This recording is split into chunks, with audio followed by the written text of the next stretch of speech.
नमस्कार, मैं दीपक शर्मा और मेरे YouTube मंच पर आपका स्वागत। दोस्तों, आज की तारीख में यूपी में मुकाबला सिर्फ इंडिया और एनडीए में नहीं हो रहा है। यूपी में एक और मुकाबला हो रहा है जो पर्दे के पीछे खेला जा रहा है। गुजरात लॉबी वर्सेस गोरखपुर, और अगर साफ शब्दों में कहूं तो अमित शाह वर्सेस योगी आदित्यनाथ। अब दोस्तों, अमित शाह और योगी के बीच में जो खींचतान है, ये जो सत्ता संघर्ष है, ये नया नहीं है। कई वीडियो मैंने इस पर बनाए हैं, लेकिन ये लड़ाई इत्तेफाक से चुनाव के दौरान, इस चुनाव में कहीं ना कहीं पर्दे के पीछे और तेजी से बढ़ती जा रही है। यानी घमासान पर्दे के पीछे जितनी दिख रही है उससे कहीं ज्यादा है। और हो यह रहा है कि अमित शाह वर्सेस योगी के चक्कर में, या इन दोनों लॉबियों के टकराव के चक्कर में, उत्तर प्रदेश देश के सबसे बड़े सूबे में नुकसान बीजेपी को हो रहा है। और अगर आप जमीनी हकीकत देखेंगे तो योगी के समर्थक ये कह रहे हैं, और अब खुलेआम कह रहे हैं, कि अगर प्रधानमंत्री मोदी 300 पार करते हैं, प्रचंड बहुमत के साथ 4 जून को प्रधानमंत्री बनते हैं, तो योगी आदित्यनाथ को लखनऊ में टिकने नहीं दिया जाएगा। प्रधानमंत्री मोदी, या यूं कहें उनके चाणक्य अमित शाह या गुजरात लॉबी, योगी को ठीक वैसे ही हटाएगी जैसे शिवराज सिंह चौहान को मध्य प्रदेश की कुर्सी से हटाया गया, या वसुंधरा को राजस्थान में हटाया गया, या रमन सिंह को छत्तीसगढ़ में हटाया गया, या येदुरप्पा को कर्नाटक में किनारे किया गया। और ये लिस्ट लंबी है। मैं सिर्फ गडकरी या किसी राजीव प्रताप रूडी या मुख्तार नकवी या फिर शाहनवाज हुसैन के नाम नहीं ले रहा हूं, ये लिस्ट लंबी है। और आज की तारीख में उस लिस्ट में सबसे ऊपर नाम है योगी आदित्यनाथ का।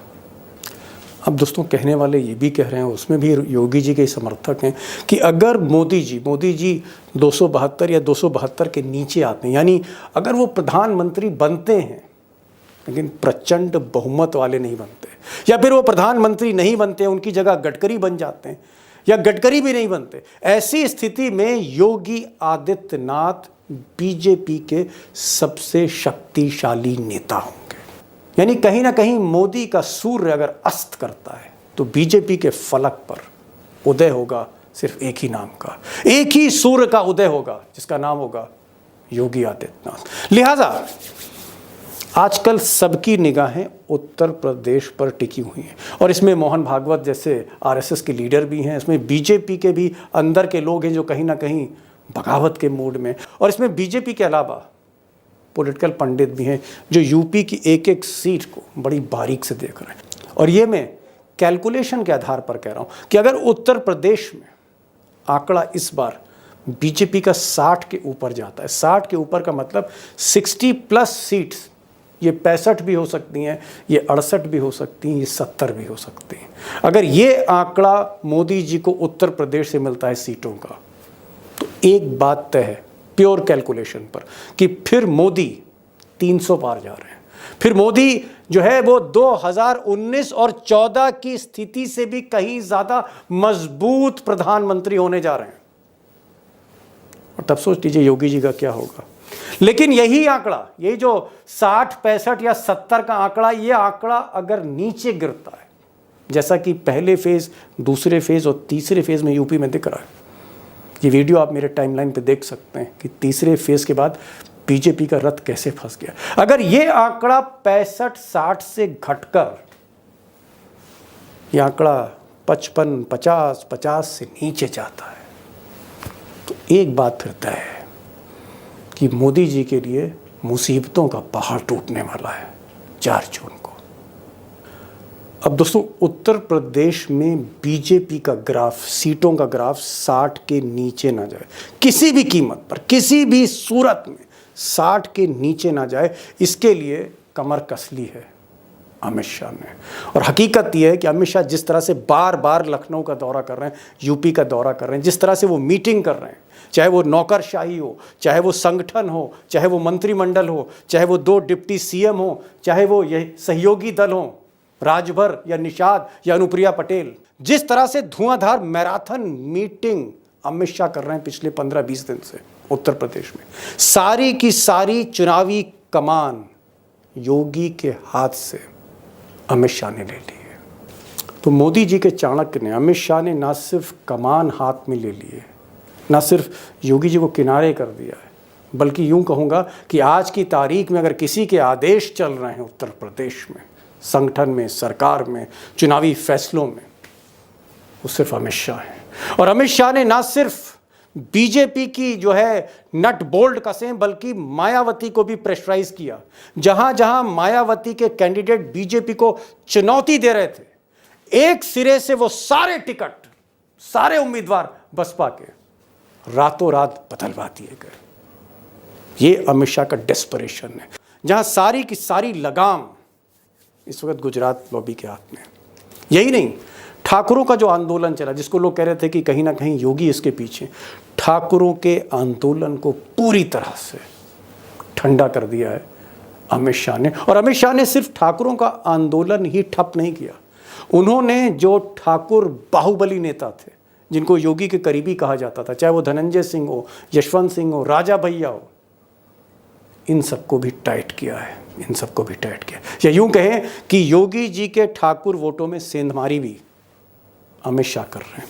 और बीजेपी के बूथ मैनेजमेंट को भी उन्होंने रिव्यू करके फिर से रिस्ट्रक्चर करने की कोशिश करी, उनको जीवंत करने की कोशिश करी। और सबसे बड़ी चीज़, उत्तर प्रदेश पुलिस को भी मुस्तैद कर दिया है। और इस बार जो तीसरे फेज़ में आपने लाठीचार्ज देखी, खासकर मुस्लिम पॉकेट्स में, चाहे वो बदायूं हो, चाहे वो संभल हो, आप समझ रहे हैं इसके पीछे खेल किसका था। यानी पुलिस को भी टाइट कर दिया है अमित शाह ने। एक ही मकसद है कि उत्तर प्रदेश में बीजेपी 60 से नीचे ना उतरे, क्योंकि 60 से नीचे उतरी तो अमित शाह तो गए, मोदी जी की भैंस भी पानी में गई। और दोस्तों, अब सबसे बड़ा सवाल, द बिग क्वेश्चन ये है, या यूं कह सकते हैं चुनाव का बड़ा सवाल, कि क्या अमित शाह उत्तर प्रदेश में बीजेपी को, मोदी जी को 60 प्लस से ऊपर ले जा रहे हैं, यानी 60 प्लस सीट से ऊपर वो बीजेपी को ले जा रहे हैं, या फिर बीजेपी को उत्तर प्रदेश में झटका लगने जा रहा है। झटका लगा तो भी बहुत बड़ा इम्पैक्ट होगा राजनीति पर, और 60 के ऊपर गए तो भी बहुत बड़ा असर होगा चुनाव पर। क्या होने जा रहा है उत्तर प्रदेश में? दो खास मेहमान हैं हमारे साथ। अभिषेक कुमार होंगे, डेटा जर्नलिस्ट, और हमारे साथ प्रोफेसर रविकांत होंगे, पॉलिटिकल एनालिस्ट। उत्तर प्रदेश में बड़ी बारीक निगाह रखते हैं। इन दोनों को सुनिए और मुझे लगता है एक बड़ी तस्वीर आज आपको देखने को मिलेगी कि उत्तर प्रदेश क्या करने जा रहा है 2024 में। प्रोफेसर साहब, ये बार बार अमित शाह ये लखनऊ आ रहे हैं, मीटिंग ले रहे हैं, कभी किसी धनंजय से बात हो रही है, कभी किसी राजा भैया को जो है बेंगलोर बुला रहे हैं, कभी गोरखपुर में कोई इंस्ट्रक्शन दे रहे हैं, कभी कैंडिडेट बदल रहा है। ये अचानक इतनी सक्रियता, इतनी ज्यादा उत्तर प्रदेश में अमित शाह का इन्वॉल्वमेंट क्यों है? उनके पास तो पूरा देश पड़ा है, सारा का सारा फोकस अमित शाह का उत्तर प्रदेश में। ऐसा क्या है उत्तर प्रदेश में? दीपक जी, उसकी दो वजह है बहुत स्पष्ट। एक तो यह है कि उत्तर प्रदेश से ही दिल्ली का तकदीर तय होनी। अगर उत्तर प्रदेश में 60 से ज्यादा सीटें बीजेपी को मिलती हैं, तब तो कोई संभावना वहां बनती है, और अगर नीचे ये आंकड़ा आता है तो फिर बहुत मुश्किल हो जाएगी। दूसरा, भारतीय जनता पार्टी के भीतर सबसे ज्यादा अगर किसी की लोकप्रियता है आज की तारीख में, तो वो उत्तर प्रदेश जैसे बड़े सूबे के मुख्यमंत्री योगी आदित्यनाथ हैं। और ये बात मैं बहुत सोच समझ के कह रहा हूं। डॉक्टर साहब बड़ी बात कह रहे हैं। एक मिनट डॉक्टर साहब, आपने कह दिया एक झटके में, आप कह गए कि ये गुजरात लॉबी भी कुछ नहीं है योगी के आगे। आप ये कह रहे हैं अमित शाह योगी से कमतर हैं, आप ये कह रहे हैं, जहां तक लोकप्रियता की बात है। दीपक जी, आप उत्तर प्रदेश के किसी भी जिले में चले जाइए या देश के दूसरे और हिस्सों में चले जाइए, वहां देख लीजिए आप नब्ज पकड़ करके कि योगी ज्यादा लोकप्रिय है कि नरेंद्र मोदी ज्यादा लोकप्रिय है। अमित शाह का तो अभी नाम ही नहीं आता है। अरे बाप रे बाप, यहां दो ही चल रहे हैं। तो जो कद बढ़ा योगी आदित्यनाथ का, और सबसे बड़े सूबे के मुख्यमंत्री, दिल्ली के गद्दी पर दावेदारी किसकी होगी आफ्टर नरेंद्र मोदी? वो योगी आदित्यनाथ है। इसलिए योगी आदित्यनाथ को भी नाचने के मूड में है अमित शाह। यहां पर भी नकेल डाल दी जाए। इसीलिए आ रहे हैं कि एक तो सीटें मजबूत करना और दूसरा आदित्यनाथ को नाथ देना। ये जुगत है असल में अमित शाह की, और इसीलिए लेकिन लगातार डेरा जमाए हुए। लेकिन डॉक्टर साहब मैं अभिषेक जी के पास तो जाऊंगा। आप कह रहे हैं कि साहब अमित शाह जो है कहीं ना कहीं और नकेल डाल रहे। अरे भाई, मंत्रिमंडल में ज्यादातर मंत्री अमित शाह के हैं। जो दोनों डिप्टी सीएम हैं, मौर्य साहब और पाठक जी, दोनों अमित शाह के हैं। योगी का इसमें कोई भी आदमी नहीं है। तो जब मंत्रिमंडल उनका है, नौकरशाही में चीफ सेक्रेटरी उनका है, तमाम आईपीएस उनकी जेब में है, अमित शाह की जेब में, तो अब क्या कर रहे हैं? अब कहां सेंधमारी लगा रहे हैं? अब और बचा क्या अमित शाह के लिए? अब घर में सेंधमारी कर रहे हैं। किसके घर में? योगी जी की जो असली ताकत है वो ठाकुर लॉबी है, ये सब जानते हैं। अब उसमें आप देखिए पिछले एक सप्ताह के भीतर क्या हुआ। धनंजय सिंह क्लीन बोल्ड, किस पाले में गए, किसके इशारे पर उन्होंने टिकट वापस किया, ये आईने की तरह साफ। इसके अलावा नहीं, बता तो दीजिए किसके इशारे पे, क्या लोगों को तो बता दीजिए किसके इशारे पर योगी के धनंजय सिंह ने कुर्सी छोड़ दी, उनकी पत्नी पीछे हट गई। बता तो दीजिए कौन आदमी है जिसके हाथ में देश का गृह मंत्रालय है। अच्छा, अब नाम लेने की जरूरत नहीं है। राजकिशोर सिंह, जी वो जी, बीजेपी ज्वाइन कर लिए। यशवंत सिंह आजमगढ़ से, वो भी अमित शाह के नजदीक। और राजा भैया को बेंगलोर बुलाया था, ये तो पूरे देश को मालूम है काहे के लिए बुलाया था। चार बड़े डॉक्टर साहब ठाकुर नेता बता रहे हैं, राजा भैया, रघुराज प्रताप सिंह उर्फ राजा भैया, कुंडा के राजा, और आप कह रहे हैं धनंजय सिंह, आप कह रहे हैं यशवंत सिंह, आप कह रहे हैं राजकिशोर सिंह। तो क्या पूरी ठाकुर लॉबी पर निगाह है अमित शाह की? निश्चित रूप से। और यही वजह है कि अमित शाह लगातार उत्तर प्रदेश को ध्यान में रख रहे हैं, और योगी आदित्यनाथ को कहीं थोड़ा सा उनको लग रहा है कि ये चुनौती बन रहे हैं, इसलिए घेरेबंदी की जाए। चाणक्य सिर्फ विपक्ष के लिए नहीं है अमित शाह, चाणक्य बीजेपी के लिए भी है। तो यहां पे भी वो ही कर रहे हैं। जी जी जी जी जी, अभिषेक के पास में आऊंगा। अभिषेक, एक बड़ी बात डॉक्टर साहब ने कही, उन्होंने कहा कि जो ठाकुर लॉबी है उत्तर प्रदेश की, उस ठाकुर लॉबी में जहां बोलबाला है महाराज का, महाराज से मेरा मतलब योगी आदित्यनाथ, उस ठाकुर लॉबी में भी सेंध लगा रहे।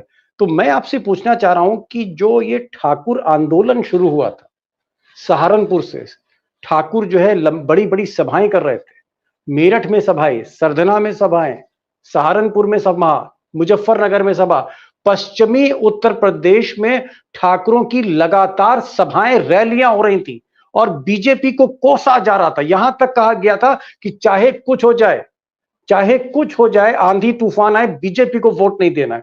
क्या उस ठाकुर लॉबी को भी, या वो जो ठाकुर आंदोलन कर रहे थे उसको भी अमित शाह ने संभाल लिया? क्या अमित शाह ने उन ठाकुरों को भी मना लिया है कहीं ना कहीं, और मोदी को दिखा दिया है कि ठाकुर आज उनके साथ है, योगी आदित्यनाथ के साथ नहीं है? क्या ठाकुरों में सेंधमारी कर रहे हैं अमित शाह योगी जी के वोट बैंक में? दीपक जी, ये सेंधमारी 4 जून के पहले का ट्रेलर है। 4 जून के बाद उत्तर प्रदेश की सत्ता में बैठा हुआ व्यक्ति सत्ता में बना रहेगा, इसकी गारंटी तभी है जब दिल्ली की सत्ता में बैठा हुआ व्यक्ति दिल्ली की सत्ता को छोड़ देगा, या जनता उसे छोड़ने पर मजबूर कर देगी। एक म्यान में 2 तलवार अब नहीं रह सकती भारतीय जनता पार्टी के अंदर। इस बात को अब एक्सेप्ट करना होगा, स्वीकार करना होगा कि उत्तर प्रदेश में भी खड़ाऊ शासन की बुनियाद कैसे डाली जाए, ये कोशिश बीजेपी के अंदर शुरू हो गई। नहीं, आप क्या कह रहे हैं अभिषेक? आप तो सीधे सीधे ये कह रहे हैं कि 4 जून के बाद अगर मोदी बहुमत में आ गए तो आपका आकलन, आपकी खबर यह है कि अगर मोदी प्रचंड बहुमत में आए तो योगी आदित्यनाथ का हाल वही होगा जो राजस्थान में वसुंधरा राजे का हुआ, जो मध्य प्रदेश में शिवराज सिंह का हुआ, जो छत्तीसगढ़ में रमन सिंह का हुआ। क्या ये हाल होने जा रहा है योगी जी का? योगी जी को कुर्सी से हटा देंगे मोदी जी अगर तीसरी बार प्रधानमंत्री बने? दीपक जी, अभी रविकांत जी ने क्लीन बोल्ड शब्द का इस्तेमाल किया, तो मैं भी उसी तर्ज पर आपको बता दूं कि ग्रेग चैपल जैसा तानाशाह कोच कभी किसी सौरव गांगुली को बर्दाश्त नहीं कर सकता।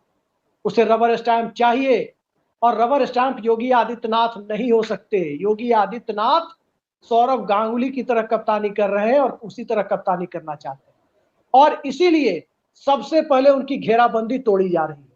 योगी आदित्यनाथ जिस ठाकुर लॉबी से घिरे हुए बताए जाते हैं, अभी उस ठाकुर लॉबी में आपने कई विकेट गिरते हुए देखे। जो योगी आदित्यनाथ की के ग्रुप को छोड़ करके बताया जा रहा है कि अमित शाह के ग्रुप में एंट्री करते हुए दिखाई दे रहे हैं।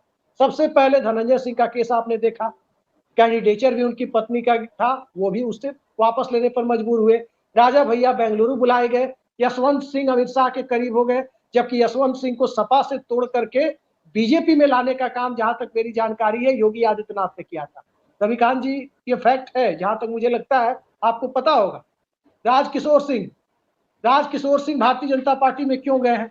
बस्ती की सीट पर कम वोटों से, बहुत कम फासला था पिछले लोकसभा चुनाव में, कांग्रेस से राजकिशोर सिंह चुनाव लड़ रहे थे, और राजकिशोर सिंह फिर उम्मीदवार बनते तो इस बार भारतीय जनता पार्टी को नहीं, और राजकिशोर के बारे में एक चीज, राजकिशोर के बारे में जो पक्की जानकारी है, वो अमित शाह से मिलते हैं और जैसे ही मिलते हैं वो बीजेपी में आ जाते हैं।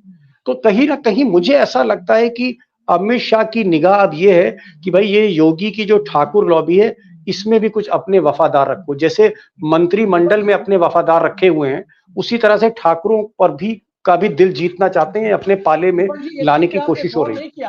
दीपक जी, एक चीज पे आपने गौर नहीं किया शायद, पॉलिटिकल कोल्ड स्टोरेज में पड़े हुए थे राजनाथ सिंह कई सालों से, अचानक राजनाथ सिंह की सक्रियता क्यों बढ़ा दी गई है, ये भी तो देखिए। ठाकुर लॉबी को उत्तर प्रदेश में नए सिरे से रीस्ट्रक्चर करने की एक पूरी कवायद चल रही है, क्योंकि बीजेपी में योगी आदित्यनाथ के पॉलिटिकल नेक्सस को कमजोर करने के लिए, उनकी ताकत को कमजोर करने के लिए सबसे पहले ठाकुर लॉबी को कमजोर करना जरूरी है। ये दिल्ली में बैठी हुई गुजरात लॉबी समझ रही है। डॉक्टर साहब, जिस तरह से राजनाथ सिंह मैं देखता हूं, राजनाथ सिंह पहले बड़े नाराज रहते थे, बड़ा बैकफुट पर रहते थे, मोदी जी भी उन्हें नहीं बुलाते थे, अमित शाह से भी संबंध अच्छे नहीं थे। आजकल मैं देखता हूं कि कोई भी कमेटी बन रही है, गुजरात लॉबी कोई भी कमेटी बना रही है दिल्ली में, उसका या तो अध्यक्ष या उपाध्यक्ष राजनाथ सिंह ही होते हैं। मैं मैनिफेस्टो की बात नहीं कर रहा, मैं बीजेपी पार्लियामेंट्री बोर्ड की बात नहीं कर रहा। हर जगह हर कुर्सी पर राजनाथ है, और हर मौके और महफिल और मंच पर राजनाथ हैं मोदी के साथ। ऐसा तो नहीं है कि 4 जून के बाद योगी को हटाया जाए और राजनाथ फिर से मुख्यमंत्री बना दिया जाए। क्या राजनाथ रक्षा मंत्री, देश के रक्षा मंत्री से कहीं ज्यादा प्रिफर करेंगे उत्तर प्रदेश का मुख्यमंत्री बनना? डॉक्टर साहब, दीपक जी, जो नकेल डालने की कोशिश हो रही है उसमें चिंता ये है कि कहीं नाथ स्क्वायर ना हो जाए, राजनाथ और आदित्यनाथ। ओहो, ये अगर स्क्वायर हो गया तो फिर खतरनाक हो जाएगा, ये दोनों एक ना हो पाए। यस, मतलब डिवाइड एंड रूल। यस, तो इसके लिए सारा खेल हो रहा है कि अब राजनाथ के कद को थोड़ा बढ़ा दिया जाए, वरना राजनाथ वही है जिन्हें माला में भी नहीं घुसने दिया था, अमित शाह ने आंखें दिखा दी तो बाहर हो गए बेचारे वो। और दूसरा, योगी आदित्यनाथ पर कोई आज नहीं हो रहा है। जब पहली बार 2017 में रेवेन का चश्मा लगा करके आए थे योगी जी उत्तर प्रदेश का दूल्हा बन के, तो उसके बाद उनका जो सब कुछ छीन लिया गया था, हिंदू युवा वाहिनी कहां चली गई, तो पहले उनको नखदंत विहीन किया गया था, लेकिन योगी जी ने इधर अपनी पूरी ठाकुर लॉबी मजबूत कर ली। तो इसलिए यहां भी इनको भी खत्म कर दिया जाए, वरना अमित शाह के तो 2 डिप्टी सीएम, ओम प्रकाश राजभर, संजय निषाद, और ब्यूरोक्रेसी तो है ही, चीफ सेक्रेटरी भी। तो योगी जी को जो घेरने की कोशिश है, लेकिन समस्या वही है कि योगी आदित्यनाथ बेहद लोकप्रिय है। अभी जो पर्दे के पीछे चल रहा है, अभिषेक जी ने जो कहा कि 4 जून के बाद क्या तलवारें म्यान के बाहर आएंगी, क्या फिर सीधे गुजराती लॉबी बनाम जो आप कहते हैं ना गोरखपुर होगा क्या, इस पर निगाहें हम लोगों की बनी रहेगी। गुजरात बनाम गोरखपुर। अभिषेक, अब सीधे डायरेक्ट सवाल पर आ जाते हैं, डायरेक्ट क्वेश्चन पे ही आते हैं, और मैं चाहता हूं कि सीधे आप बात करें। क्या उत्तर प्रदेश में आपको लग रहा है 60 सीटें बीजेपी की आ रही हैं? या फिर 55 सीटें आ रही हैं, या बीजेपी 50 के लपेटे में आ रही है? क्योंकि देखिए ये सीटें ही तय करेगी कि दिल्ली में मोदी है या लखनऊ में योगी हैं। तो ये जो सीटें हैं ये 60 के ऊपर जा रही हैं, 60 के नीचे आ रही हैं, 55 पे रुक रही है, क्योंकि आपका जो डेटा है वो तो सीट वाइज डेटा है। मैं आपसे सीट वाइज डेटा नहीं चाह रहा। आप पहले भी मेरे प्रोग्राम में उत्तर प्रदेश का सीट वार आंकड़ा रख चुके हैं। आप मुझे मोटा मोटा बताएं कि तीसरे फेज के बाद, आधा चुनाव हो चुका है पूरा, तीसरे फेज के बाद क्या बीजेपी इस देश के सबसे बड़े प्रदेश में 60 सीटों पर खड़ी है, 65 पे खड़ी है, 55 पे खड़ी है? एक मुझे एक आइडिया चाहिए अभिषेक जी आपसे। दीपक जी, फिक्स डिपॉजिट रविकांत जी का, और उस फिक्स डिपॉजिट को दिखा करके बैंक से लोन उठाए दीपक शर्मा, ये नहीं चलेगा। उत्तर प्रदेश दे 60 सीटें और मुख्यमंत्री बनेंगे, प्रधानमंत्री बनेंगे नरेंद्र मोदी, गृह मंत्री बनेंगे अमित शाह, और वो चाहेंगे कि उत्तर प्रदेश का मुख्यमंत्री उनके इशारे पर भूपेंद्र पटेल या भजन लाल शर्मा या मोहन यादव की तरह इशारे पर एक डेप्यूटेड चीफ मिनिस्टर नहीं, डेप्यूटेड चीफ मिनिस्टर की तरह काम करे, उनके इशारे पर काम करे। ये नहीं हो सकता। उत्तर प्रदेश की ताकत है। और अरे सीटें तो बता दीजिए महाराज, सीटें तो बता दीजिए, मैं वही कितनी आ रही हैं? 60 सीटें नहीं आ रही है। उत्तर प्रदेश में 60 सीटों की कल्पना भारतीय जनता पार्टी अब नहीं कर सकती। समाज के हर वर्ग में अनरेस्ट की स्थिति है। वोटर कहीं ना कहीं भारतीय जनता पार्टी के चुनावी हिंदुत्व से बाहर निकल चुका है। चाहे किसान हो, नौजवान हो, सरकारी कर्मचारी हो, जाट हो, ओबीसी हो, सबके अपने मुद्दे हैं। पेपर लीक से परेशान है, वैकेंसी नहीं आने से परेशान है, एमएसपी गारंटी नहीं मिलने से परेशान है, फसल चढ़ जाने से किसान परेशान है, महिला सुरक्षा को लेकर जाट परेशान तो बता तो दीजिए 60 के नीचे कहां आ रहे हैं? मोदी जी का रथ कहां फंस रहा है? 60 से नीचे तो भाई 58 भी हो सकता है, 60 के नीचे 57 हो सकता है, 55 हो सकता है। कहां पर फंस रहे हैं मोदी जी? कितनी सीटें आ रही हैं योगी जी चाहेंगे आज की तारीख में? योगी जी चाहेंगे तो 45 तक पहुंच सकती है बीजेपी। ओहो, लेकिन अगर मैं आपसे एक बहुत ही प्रैग्मेटिक आंकड़ा पूछूं तो आप कहां देख रहे हैं बीजेपी को आज की तारीख में? कहां पर बीजेपी खड़ी उत्तर प्रदेश में 80 सीटों में? देखिए दीपक जी, 24 घंटे में जो बड़ा राजनीतिक घटनाक्रम हुआ है उसको सबसे पहले मद्देनजर रखना होगा। बहुजन समाज पार्टी जो थोड़ी ताकत, थोड़ी दम दिखाती हुई नजर आ रही थी, अब उसके वोटर, जिसको खुद आकाश आनंद ने जगा दिया है, वो वापस बीजेपी के फोल्ड में नहीं जाएगा। निराशा उसे हुई है। बहन जी के, मायावती के रुख को देखकर निराशा हुई है। वापस वो बीजेपी के फोल्ड में जाने से कतराएगा, क्योंकि जिस प्रकार से उत्तराधिकारी तय किया गया, जिस प्रकार से फील्ड में आक्रामक अंदाज में आकाश आनंद नजर आए, तो आक्रामक अंदाज दिखाने के बाद वापस उसी फोल्ड में वोटर चला जाए, ये होता नहीं है अक्सर। एक बार जब वोटर निकल गया तो जो विकल्प दिख रहा है वही जाएगा। और जब वोटर आप कह रहे हैं कि जिस तरह से मायावती पर को प्रेशराइज करा अमित शाह ने, मायावती ने टिकट बदल दिए, बीएसपी को, बहुजन समाज पार्टी की चुनौती को कमजोर किया, मायावती बहन जी ने कंप्रोमाइज किया, आकाश आनंद जो उनका एक फायर ब्रांड भतीजा था, बहुत जबरदस्त रैलियां कर रहा था, उसको किनारे कर दिया। ये चीजें दलित वोटर को अच्छी नहीं लगी और दलित वोटर कहीं ना कहीं चिढ़कर वो भाजपा पे तो जाएंगे नहीं, हो सकता है कि वो इंडिया अलायंस की तरफ चले जाएं, और ये एक नुकसान हो सकता है। आप कह रहे बीजेपी को, अगर बीजेपी को नुकसान हो रहा है छोटा मोटा ही सही, प्रोफेसर साहब, अभिषेक जी ने थोड़ा घुमा फिरा के कहा कि 60 के ऊपर उनको बीजेपी नहीं दिख रही, 60 के नीचे दिख रही है। मैं आपसे पूछना चाह रहा हूं कि क्या 50-55 पे आपको दिखती है? 50-55 सीटें ला रहे हैं मोदी जी उत्तर प्रदेश में इस बार?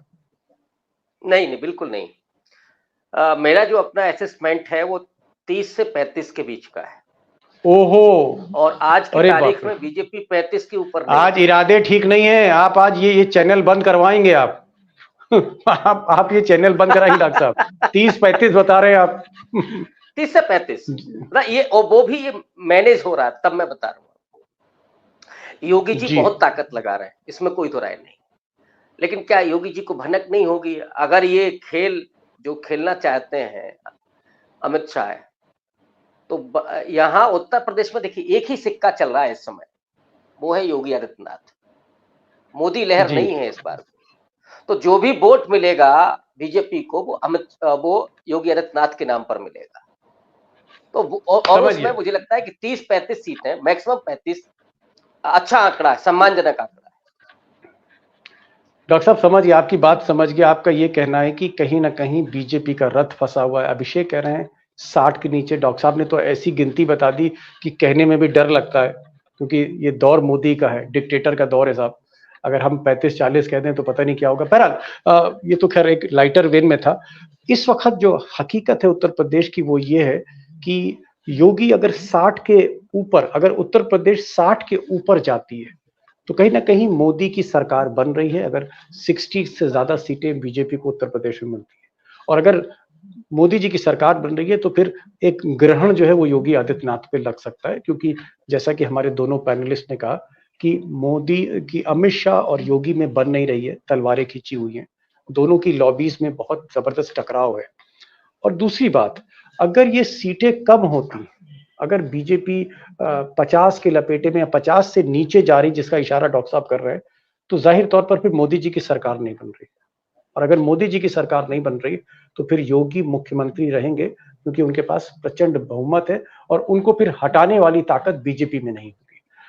देखना है 4 जून को क्या होता है, कि 4 जून को मोदी रहेंगे या फिर योगी रहेंगे। डॉक्टर साहब आप आए और अभिषेक आप आए, बहुत खुलकर बातचीत हुई और मुझे लगता है कि जिस बेबाकी के साथ आपने बातचीत की है, आज के दौर में ऐसी बातचीत कैमरा तो छोड़िए, चौपाल में भी नहीं होती है, लोग डरते हैं, लेकिन आपने खुलकर आज भी बात कही। आपका बहुत बहुत शुक्रिया। अपने दोस्तों की तरफ से डॉक्टर साहब आप आए, अभिषेक आप आए। Thank you so much for joining this programme.